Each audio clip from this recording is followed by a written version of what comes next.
Hello students, आज हम करेंगे डायरेक्टरेट ऑफ एजुकेशन की वर्कशीट नंबर 141 जिसका सब्जेक्ट है इंग्लिश और आज डेट है 26 दिसंबर 2020।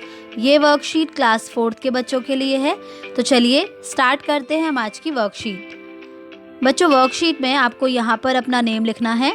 यहाँ पर आपकी क्लास पहले से ही लिखी हुई है तो आपको अपना सेक्शन लिखना है और यहाँ पर आपको लिखना है अपने टीचर का नेम। हमारी आज की वर्कशीट का topic unit 2 the little fir tree story से लिया गया है। आइए देखते हैं कि आज की वर्कशीट में हमारे लिए क्या है। Dear students, you remember how Shetty the magician was caught in a heavy rain storm while returning home. बच्चों, आपको याद होगा कि किस तरह से शेटी, जो कि मैजिशियन यानी कि जादूगर था, जब वो अपने घर लौट रहा था तो वो एक हैवी रेन स्टॉर्म में फंस जाता है। Later how the goats ate the green leaves of our little fir tree. और उसके बाद क्या होता है, जो बकरियां होती हैं वो हमारे लिटिल फर ट्री की ग्रीन लीव्स को खा जाती हैं। And then high winds blew away all its glass leaves. और उसके बाद बहुत तेज़ हवा चलती है और जितनी भी उसकी जो ग्लास लीव्स होती हैं ना, मतलब कांच वाली जो पत्तियां होती हैं, वो उनको उड़ाकर ले जाती हैं। Disaster struck our little fir tree. इसका मतलब कि जो डिज़ास्टर क्या होती है, कोई भी आपदा, तो वो हमारे लिटिल फर ट्री को उसने क्या किया, हिट किया। स्ट्रक मतलब कि हिट किया, यानी कि उसको तहस नहस किया।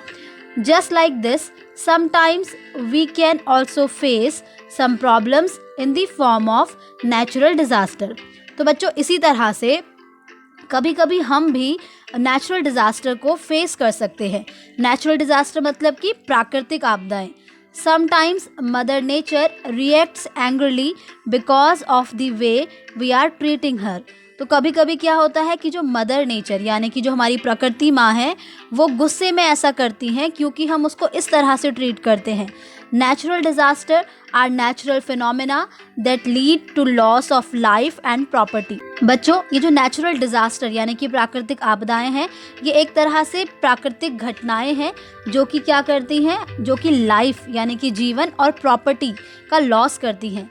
Look at the pictures given below carefully and identify these natural disasters one has been done for you. तो आपको नीचे कुछ पिक्चर्स दी हुई हैं, आपको उन्हें देखना है और पहचानना है कि वहाँ पर कौन से नेचुरल डिज़ास्टर की बात हो रही है।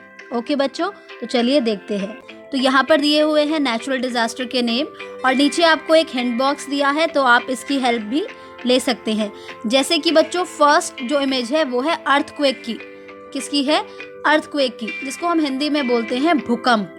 क्या बोलते हैं? भूकंप, है ना।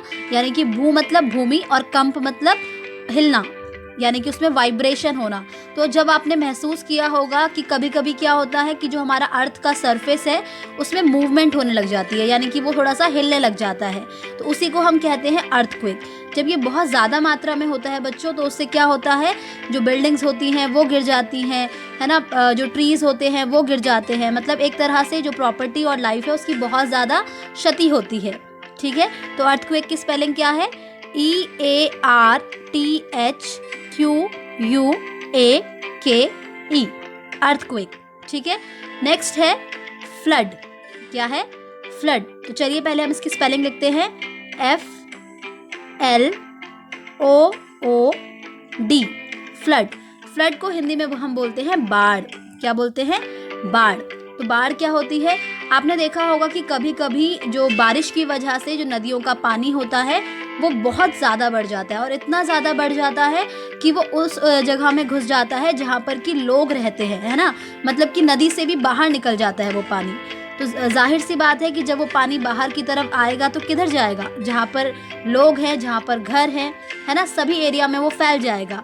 तो उससे क्या होता है, घर टूट जाते हैं, घर बह जाते हैं, इवन लोग, एनिमल्स, ये सब भी बह जाते हैं उसके साथ में। तो इस तरह से ये बहुत क्षति पहुंचाता है जीवन को भी और प्रॉपर्टी को भी। ओके, एंड नेक्स्ट है सुनामी। क्या है? सुनामी। अब आप सोच रहे होंगे कि ये तो स्टार्ट है टी से, तो हम इसको सुनामी क्यों बोल रहे हैं? बच्चों, इसमें जो टी होता है ना वो साइलेंट होता है, इसको सुनामी पढ़ा जाता है। तो चलिए पहले हम इसकी स्पेलिंग लिखते हैं, TSUNAMI, सुनामी। ठीक है, अब सुनामी क्या होती है? तो सुनामी आती है सी यानी समुद्र जो होता है उसमें आती है। ठीक है, जो उसकी लहरें होती हैं, जो वेव्स उसकी होती हैं, वो बहुत ऊंची ऊंची उठने लग जाती हैं और जितने भी रिहायशी इलाके हैं उसमें घुस जाती हैं। ठीक है, और ये बेसिकली क्यों होता है? ज़्यादातर ये होता है जब भूकंप आता है, यानी कि जब हमारी जो अर्थ की सरफेस है उसमें मूवमेंट होती है, तो उसकी वजह से जो समुद्र का पानी है वो बहुत ज़्यादा उठ जाता है या बहुत ज़्यादा उसकी जो लहरें हैं वो फैल जाती हैं। ठीक है, तो उसी को हम कहते हैं सुनामी। आप देख भी सकते हैं कि कितनी ज़्यादा समुद्र की लहरें उठी हुई है। तो नेक्स्ट इमेज है लाइटनिंग की। तो चलिए पहले हम इसकी स्पेलिंग को लिखते हैं, LIGHTNING,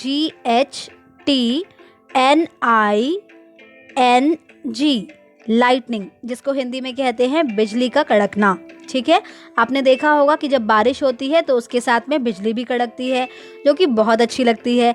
लेकिन बच्चों, जब ये बहुत ज़्यादा कड़कती है और उसके बाद जब ये एनिमल्स पर या फिर ट्रीज़ पर या फिर ह्यूमन बींग्स पर गिरती है तो इससे बहुत ज़्यादा नुकसान होता है।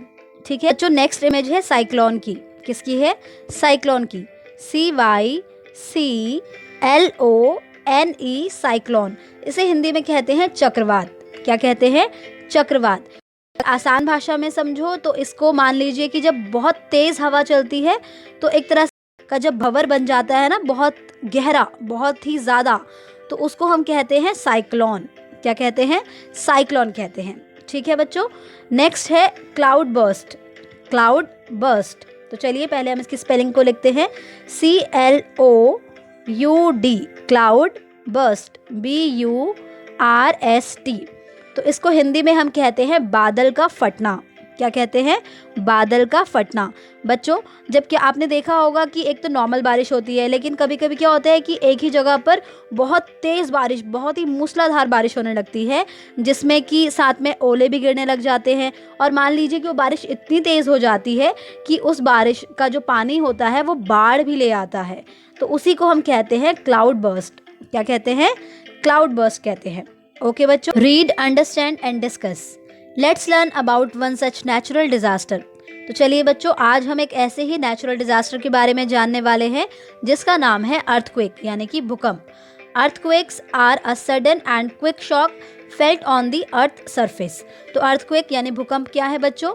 सडन का मतलब होता है अचानक से, और क्विक का मतलब होता है बहुत जल्दी। ठीक है, और शॉक का मतलब होता है झटका, एंड फेल्ट मतलब महसूस। तो जब अर्थ की सरफेस पे अचानक से बहुत जल्दी ही एक झटका सा महसूस होता है, उसको हम कहते हैं अर्थक्वेक, यानी कि भूकंप। We can feel the earth shake and sometimes even the painting on the wall, fans, tables also shake. तो बच्चों, हम इसको ना महसूस कर सकते हैं, अर्थ को। जब अर्थ शेक होती है यानी हिलती है तो हम उसे महसूस करते हैं। और कभी कभी तो आपने देखा होगा कि जो आपकी वॉल की पेंटिंग्स होती हैं या फिर फैंस जो होते हैं, टेबल्स होते हैं, वो भी हिल रहे होते हैं। So can you recall any such incident? क्या आप किसी इसी तरह के इंसिडेंट को रिकॉल कर सकते हो, याद कर सकते हो? Discuss it with your parents and learn more about earthquakes. तो आपको इसको अपने पेरेंट्स के साथ में डिस्कस करना है और अर्थक्वेक के बारे में और जानना है।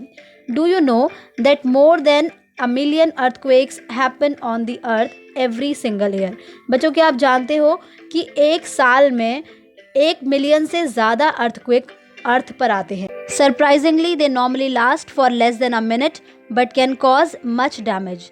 तो बच्चों, हैरानी की बात यह है कि इनका जो ड्यूरेशन होता है ना, वो 1 मिनट से भी कम का होता है नॉर्मली, लेकिन ये उतने ही टाइम में बहुत कुछ डैमेज कर सकते हैं, यानी कि बहुत क्षति पहुंचा सकते हैं। So what should we do when an earthquake occurs? तो हमें क्या करना चाहिए जब अर्थक्वेक आता है? Yes, you are right. हाँ, आप बिल्कुल सही हैं। We should move out of the building in a calm and disciplined manner. बच्चों, उस समय अगर आप किसी बिल्डिंग में हैं तो आपको बहुत ही काम एंड डिसिप्लिन्ड मैनर में उस बिल्डिंग से बाहर आ जाना चाहिए। ऐसा नहीं करना है कि आपको बहुत हबड़ तबड़ मचानी है। बहुत ही अनुशासित तरीके से आप उस बिल्डिंग से बाहर निकल जाइए और खुली जगह में आ जाइए। Do you remember the mock drill done in your school? बच्चों, क्या आपको याद है कि आपके स्कूल में मॉक ड्रिल होती थी? इसके लिए मॉक ड्रिल क्या होती है? मॉक ड्रिल होती है एक तरह से, मान लीजिए कि प्री प्लानिंग समझ लीजिए, किसी चीज़ को से निपटने के लिए, जितने भी हमारे डिज़ास्टर होते हैं उनसे निपटने के लिए जो हम पहले से तैयारी करते हैं ना, उसी को मॉक ड्रिल कहते हैं। तो आपको प्रैक्टिस करवाई जाती है उसमें कि अगर कभी इस तरह की नेचुरल डिज़ास्टर्स आते हैं तो आपको क्या क्या करना चाहिए। तो आपने देखा होगा कि पहले सायरन बजता था, फिर आप लोग अपने क्लासरूम से बहुत ही डिसिप्लिन्ड वे में बाहर ग्राउंड में आते थे और वहाँ पर आप आकर खड़े हो जाते थे और वेट करते थे, है ना। तो यही है मॉक ड्रिल। तो आप लिखेंगे यहाँ पर यस। ओके बच्चों, तो इसी के साथ आपकी आज की वर्कशीट कंप्लीट होती है।